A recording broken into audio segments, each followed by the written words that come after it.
Fala galera, tudo beleza? Meu nome é André, eu sou fã de luta livre há mais de 30 anos. E no vídeo de hoje a gente vai falar sobre o último SmackDown, onde eu vou reagir aos comentários de vocês sobre o show.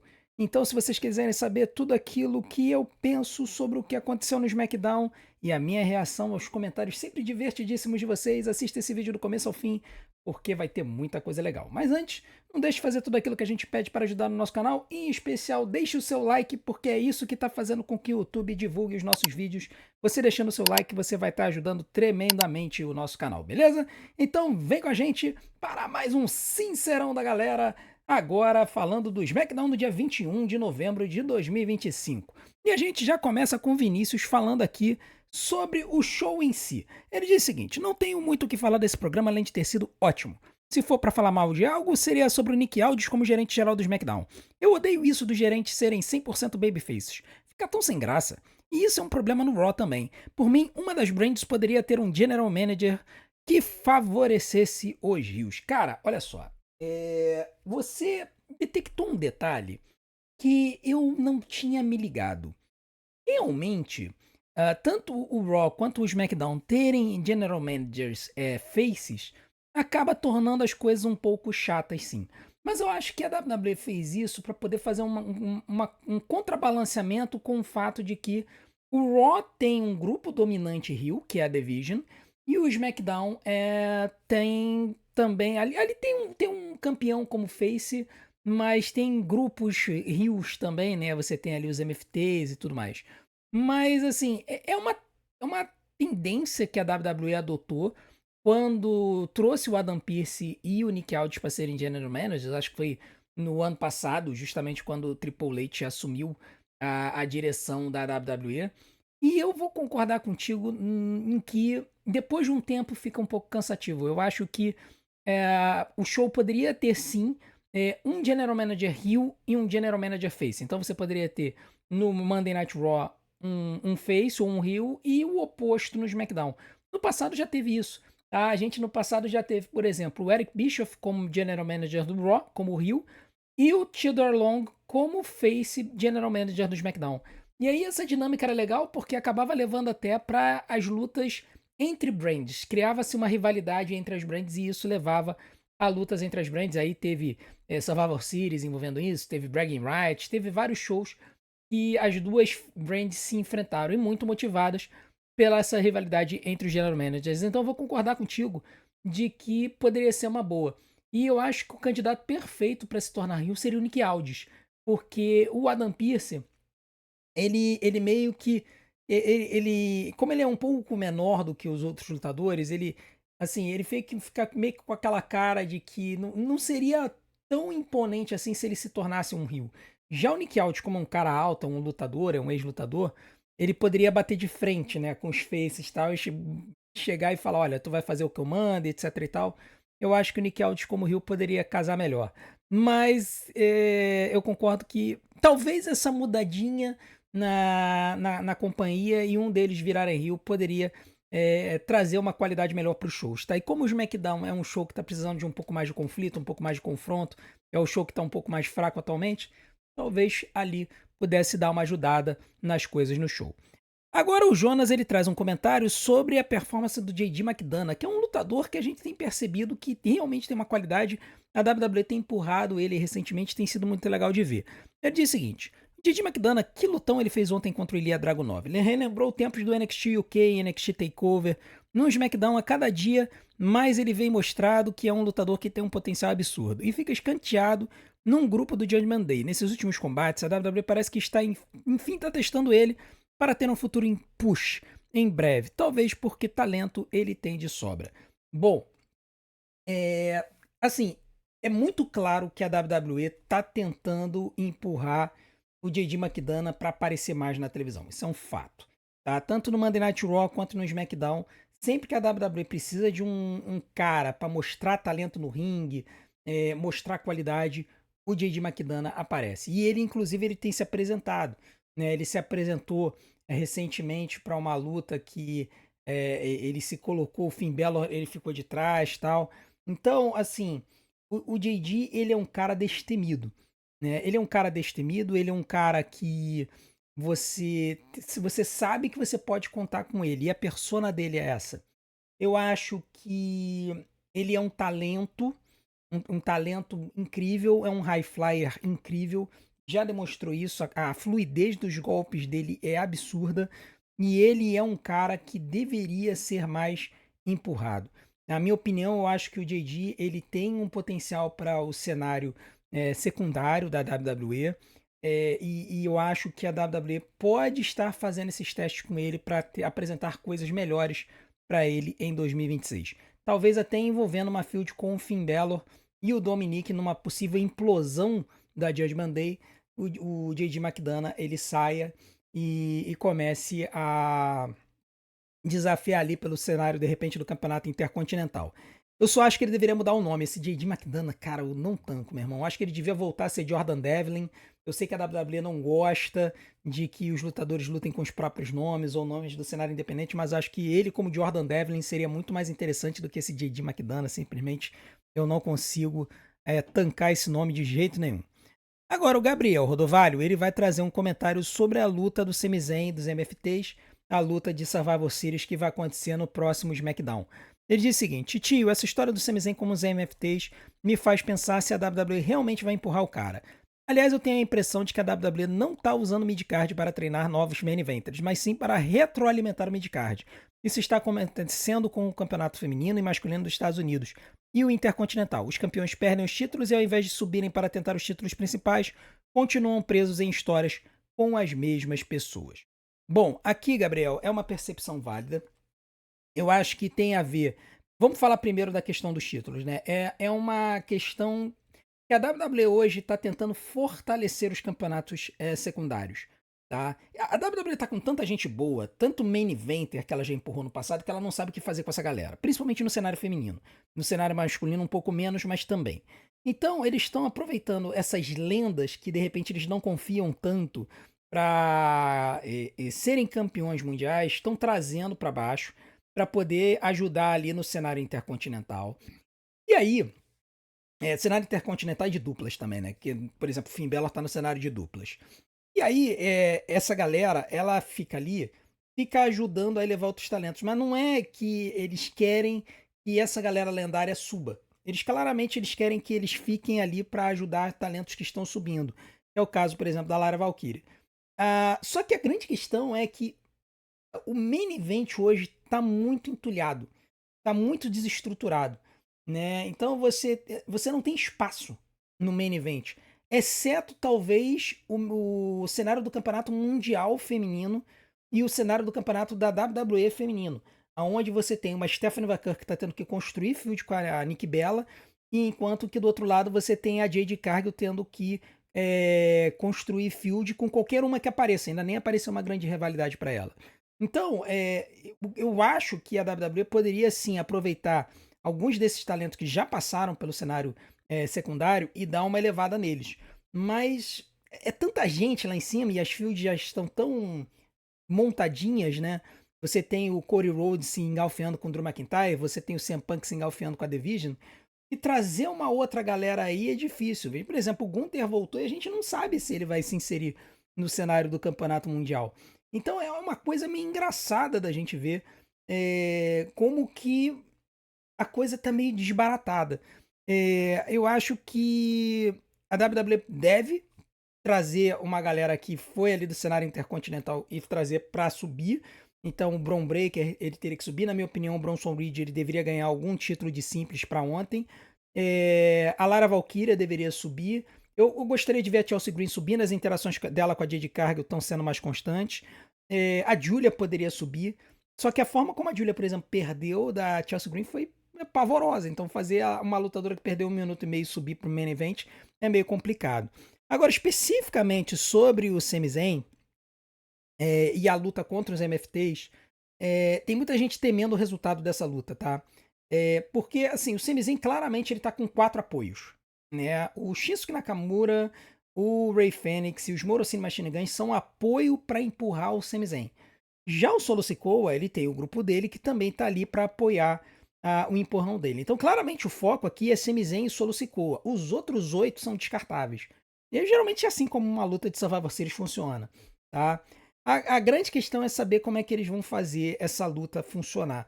Eu acho que no final das contas vão sobrar esses dois. E aí, cara, eu vou concordar contigo que o ideal seria que o Sami Zayn vencesse. Mas, sinceramente, eu acho que eles não vão fazer isso. Eu acho que eles vão fortalecer os MFTs. Eu acho que o interesse deles é fortalecer os MFTs. Então, resta a gente ver semana que vem para ver o resultado da luta. A luta foi gravada, né? Então, que assim, quem quiser saber o resultado pode até procurar na internet. Eu tô evitando, né? Mas, enfim, é, a gente tem que ver, aguardar para ver qual vai ser o resultado dessa luta e como é que ela vai se desenvolver, como é que eles vão construir essa luta para tentar fazer com que tanto o Sami Zayn quanto o Solo Sikoa não percam aura nesse resultado, tá? Vai ser meio complicado, mas de repente eles conseguem achar um caminho aí. Agora, nós temos um comentário do Gabriel Croft sobre os White Six e o envolvimento deles. O White Six está subido, né? Eles pegaram o título de duplas e subiram, né? Vamos ver o comentário dele. Ele diz o seguinte: vou dizer algo que não quero que aconteça, mas acho que vai. Sexta que vem, a White Six vai interferir na luta dos MFTs contra o time do CM, ou no meio ou no final da luta. Mas pra mim não tem resultado bom. Se o CM perde, ele fica preso sem aura para ir para um main event e começar a construir o personagem de campeão. Se os MFTs perdem, eles perdem a ideia de serem um grupo esmagador, que não acho que sejam e nem ligo para eles, mas falo em termos narrativos. Se a luta não termina, dá aquela desanimada por ser a única luta com uma história de fato nessa semana, além da energia tradicional Survivor Series fora do PLE. Pra mim, os White Six aparecem só pra estragar o show, já mataram a divisão de duplas e agora vão para uma field com os MFTs para ver quem é menos esquecível. Enfim, não estou com um bom pressentimento para esse combate, além do time do Semi carregando a luta toda. Cara, assim, eu particularmente, eu acho que a WWE vai ter que construir um resultado aí. Ela vai ter que dar um jeito de construir uma luta de forma que o Sami Zayn e o Solo Sikoa não percam aura, tá? Eu acho que o resultado lógico é a vitória dos MFTs, porque eles são o grupo que a WWE está querendo empurrar como força dominante no SmackDown. E isso significa que o Sami vai ter que perder. Então, cara, uma possibilidade, né, uma possibilidade da luta seria, por exemplo, os MFTs limparem o apoio do Sami. Totalmente, limparem o apoio do Sami. E o Sami ficar sozinho contra os 5. E aí, neste cenário do Sami Zayn ficar sozinho contra os 5, a solução seria o Sami vir eliminando todo mundo e aí sobrarem só um ou dois e ele totalmente estourado, destruído, acabar perdendo a luta e os MFTs ganharem. Tá? Eles fizeram algo semelhante, por exemplo, com o Bron Breakker naquela luta de Gauntlet contra que o CM Punk venceu. Não sei se vocês se lembram.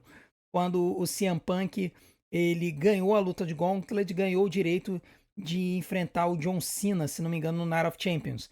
Naquela luta de Gauntlet, o Bron Breakker ganhou. Eram 5 lutadores, eram 5 lutas e o Bron Breakker ganhou 4 delas. Ele veio ganhando, só que ele chegou tão estoporado na última luta que finalmente ele acabou perdendo pro Punk. Então, seria um cenário semelhante, né? Que o Sami Zayn, ele teria o apoio dele todo eliminado e aí depois ele viria eliminando um a um dos MFTs, até chegar no solo e ele acabar apanhando, tá? Então, essa é uma possibilidade, ou então sobrar o Solo Sikoa e o Talatonga, talvez eles queiram preservar o Talatonga ali, talvez queiram preservar também o Tamatonga, porque o Tamatonga tá indo pro cenário dos Estados Unidos, mas como o Sami Zayn tá um pouco acima dessa galera, eu não duvido que eles façam isso. Primeiro eliminem todo mundo do lado do Sami, depois o Sami elimine 4 dos MFTs e acabe perdendo pro Solo. Isso dá a vitória pros MFTs e preserva o Sami Zayn como um mega face que conseguiu quase vencer a luta sozinho, tá? Eu acho que pode ser esse um cenário, um caminho para essa luta.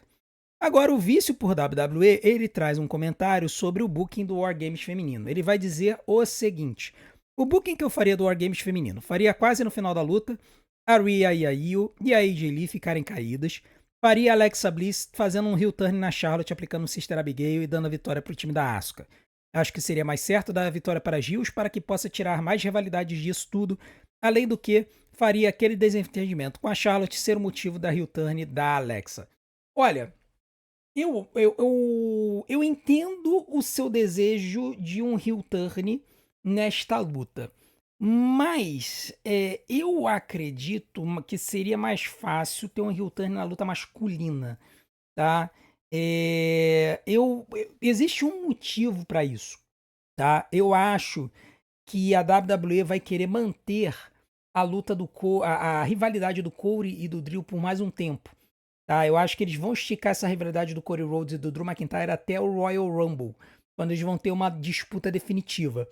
E aí, por causa disso, eu acho que vai ter alguma coisa que vai ser o catalisador para a vitória dos Rios entre os homens.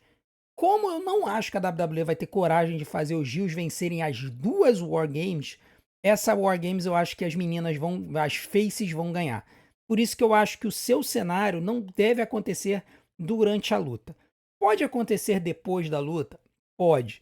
Mas aí eu acho que quebra um pouco a narrativa da história. Por quê? Porque a Alexa reclamou da Charlotte não vir ajudá-la naquela confusão e no final das contas a Charlotte veio e ajudou. Então, a Alexa Bliss agora, depois da Charlotte atender o clamor dela, se voltar contra ela, sinceramente, eu acho que seria uma incoerência narrativa. Seria apenas uma justificativa para tornar a Alexa Bliss heel. Se você for parar para pensar, hoje no SmackDown, a WWE ela não está precisando de heels no cenário do main event. Ela está precisando de faces. Porque quem está como campeã é a Jade Cargill, que é uma heel que a WWE vai empurrar como uma heel monstruosa, uma mega heel. Então, para você manter uma mega heel como campeã, você precisa de quê? Você precisa de mega faces para fazer rivalidades com ela. E eu acho que essas mega faces vão ser a Charlotte Flair e a Alexa Bliss. Eu acho que as duas vão entrar de cabeça nesse cenário, vão bater de frente com a Jade. Possivelmente a Alexa Bliss vai lutar primeiro, a Jade Cargill vai triturar com ela, e isso vai acabar levando a uma luta entre a Jade Cargill e a Charlotte Flair, possivelmente no Royal Rumble, tá? Então, essa é o cenário que eu estou traçando para o campeonato da WWE feminino, e é por conta desse cenário que a WWE está precisando de faces para enfrentar a Jade Cargill no SmackDown, que eu acho que não vai ter esse heel turn que você comentou. Tá? Eu acho que se a Charlotte não tivesse vindo salvar a Alexa, poderia rolar esse heel turn depois. Tá? Aí sim, a Alexa teria um motivo para se voltar contra a Charlotte e tudo mais. Mas nesse momento, nessa situação, considerando a Jade Cargill como campeã, eu não acho muito provável que isso venha a acontecer.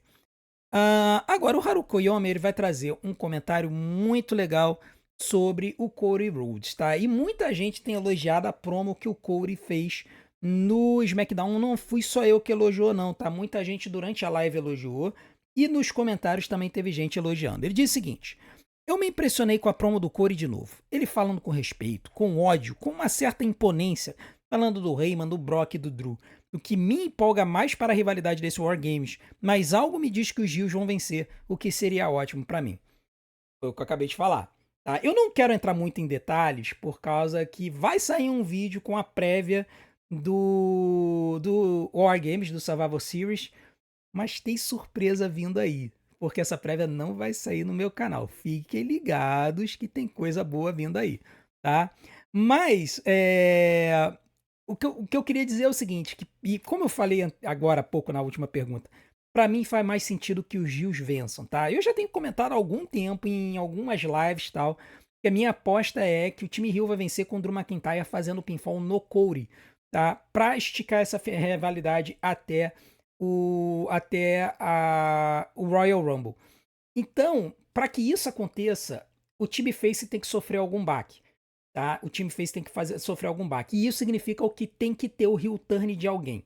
Eu vou guardar essa informação de quem eu acho que vai fazer o heel turn para este vídeo que vai sair. Talvez saia esse domingo. Fiquem ligados aí no canal aí da IWC. Talvez vocês vejam minha carinha aí aparecendo numa porta proibida aí. Mas o fato é que alguma coisa vai acontecer com o time face e eu acho que eles vão perder. A minha aposta é essa. Drew McIntyre derrotando e fazendo pinfall no Cody Rhodes. Mas tem uma outra possibilidade muito interessante que foi levantada nesse vídeo. Fiquem ligados. E aí, nesse vídeo, eu comento sobre isso.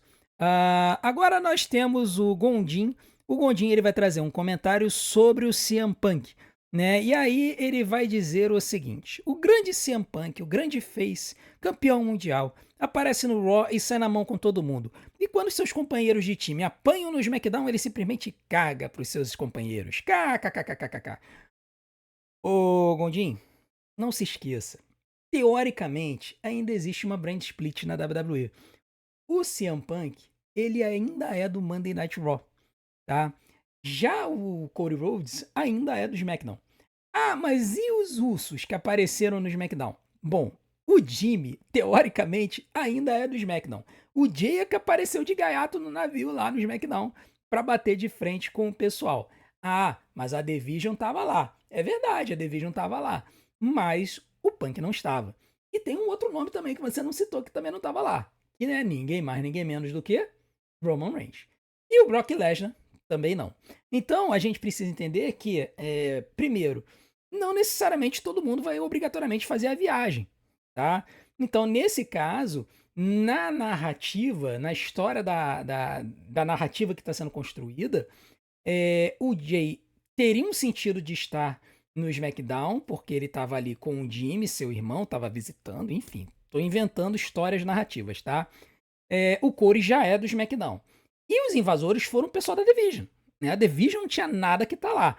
O Drew McIntyre é do SmackDown. Então faz sentido ele tá lá. O Logan Paul e os Bron Brons e o Paul Heyman é que foram de gatos na vida, estão sempre se metendo o bedelho lá no SmackDown. Ah, o Punk poderia ter aparecido? Poderia. Ah, o Roman poderia ter aparecido? Poderia. Ah, o Brock poderia ter aparecido? Poderia. Mas não é o show deles. Então, poderia ser aquela coisa. Pô, fomos surpreendidos.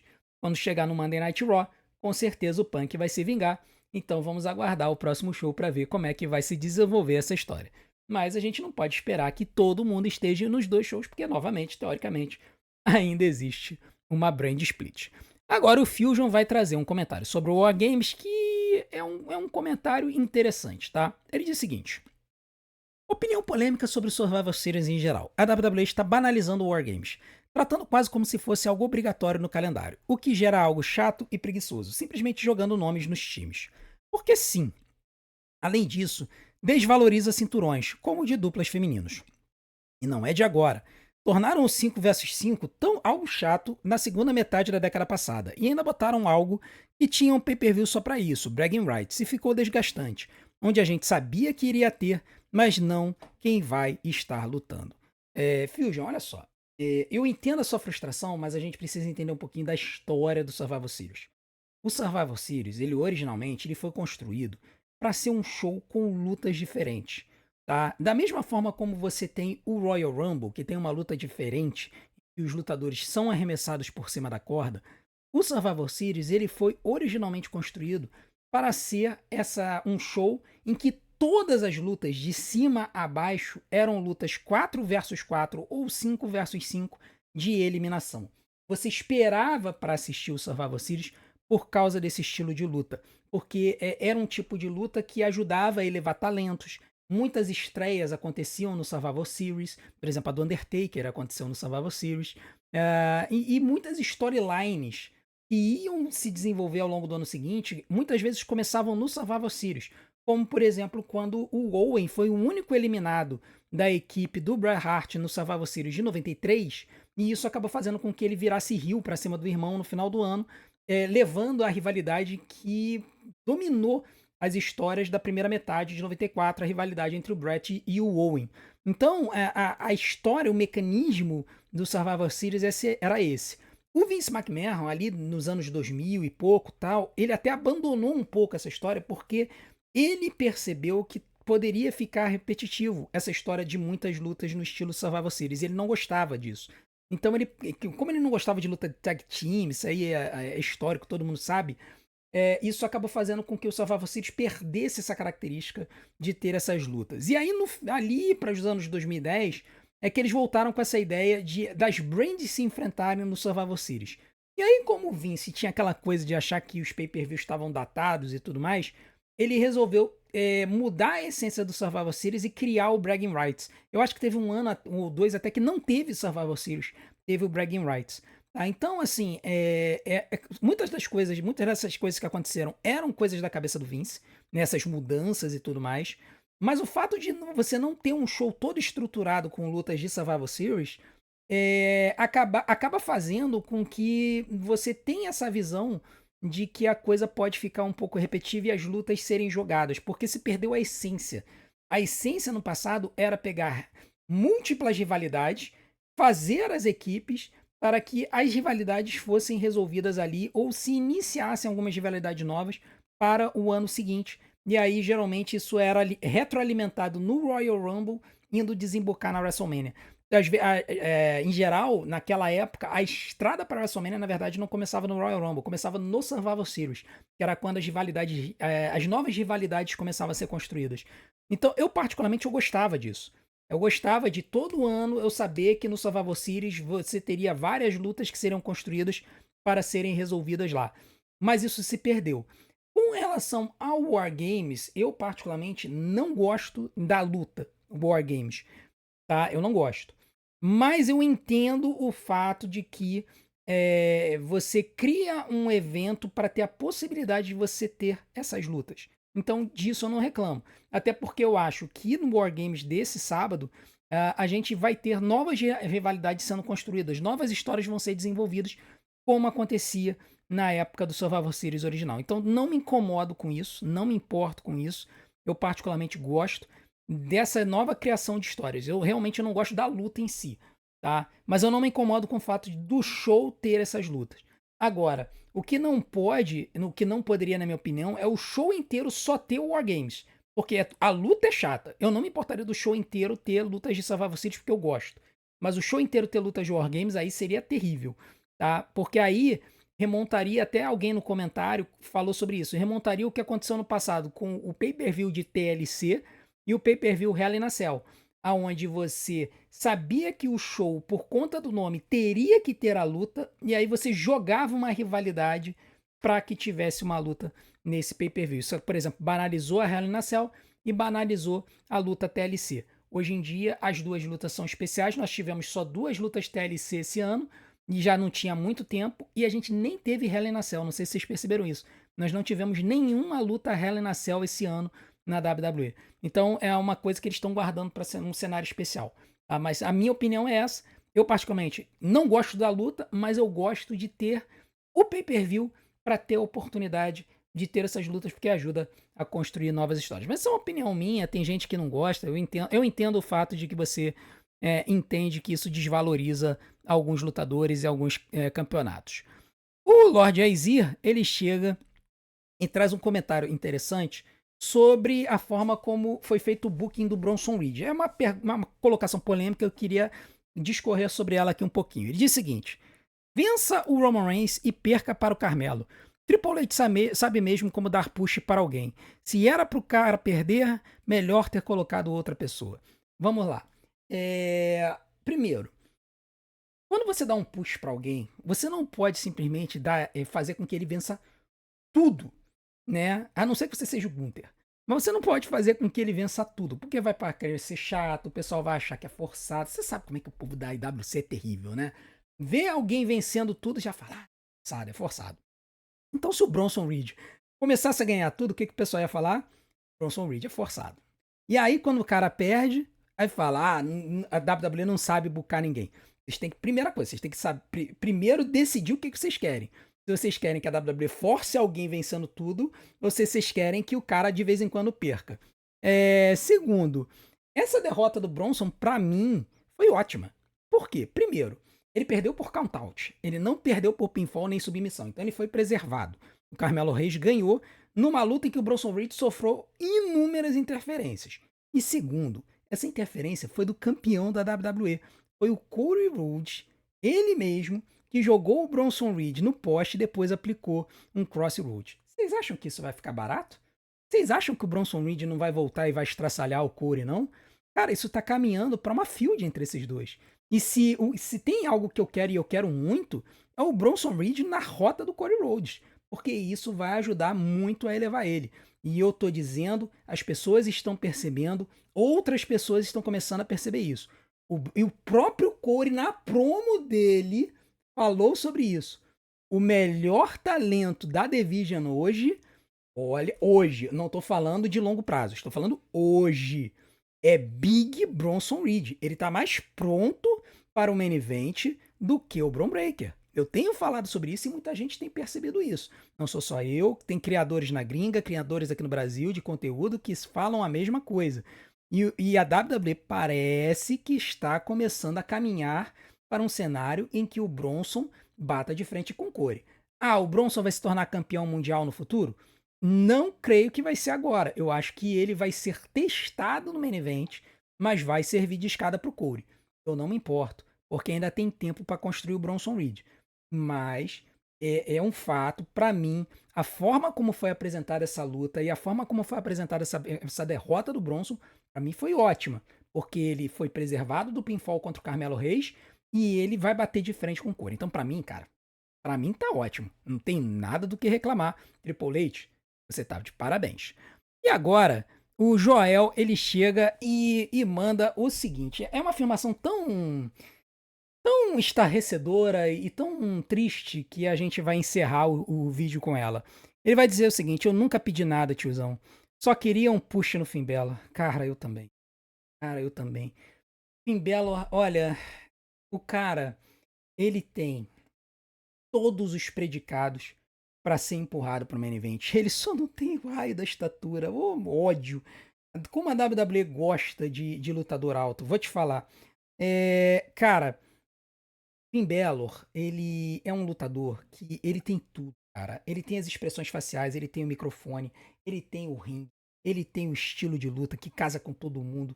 Finn Balor é incrível, sempre foi, tá? E ele tá, assim, no ápice de forma física, num ápice de talento, que a gente olha e fala, meu Deus do céu, por que a WWE não consegue achar um espacinho pra ele?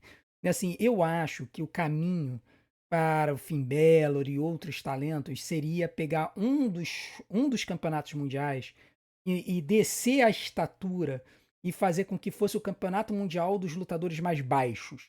Tá? Eu já tenho falado isso sobre em alguns vídeos. A gente teve uma época que Daniel Bryan, Kofi Kingston disputaram esse título, aí depois veio o Brock Lesnar e estragou tudo. Mas já aconteceu no passado. Teve épocas em que outros lutadores mais baixos foram campeões mundiais. Então por que não? Por que não? Eu acho que é o ideal. Eu já comentei isso no vídeo do show. Inverte os títulos, passa o campeonato da WWE e o Corey para o Monday Night Raw, passa o campeonato mundial para o SmackDown, e aí privilegia a galera um pouco mais baixa para lutar por esse título. E aí você poderia botar um Finn Balor junto com o Sami Zayn, e olha que o Sami Zayn não é baixo não, ele tem 1,85 m, mas enfim, um Finn Balor, um Sami Zayn, poderia botar o Aleister Black no caminho, aí você poderia botar ali um Johnny Gargano, um Tommaso Ciampa nesse cenário. Tem lutadores muito bons que poderiam estar nesse caminho, nessa rota. Então, eu acho que o caminho é esse. Passa o campeonato mundial para o SmackDown, começa a estruturar a divisão do main event de uma forma que seja toda formada por lutadores baixos e muito ágeis, e aí você passa o Finn Balor para o SmackDown. E aí você poderia botar o Finn Balor como a corrente, como a âncora dessa divisão. Né? Bota o campeonato mundial nele e faz com que o campeonato mundial peso pesado tenha lutas 4 estrelas, 5 estrelas todo show. Então eu acho que poderia ser muito bem construído, muito bem feito isso.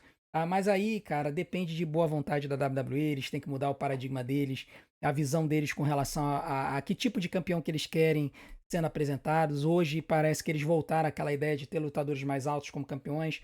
O Corey não é tão alto assim, né?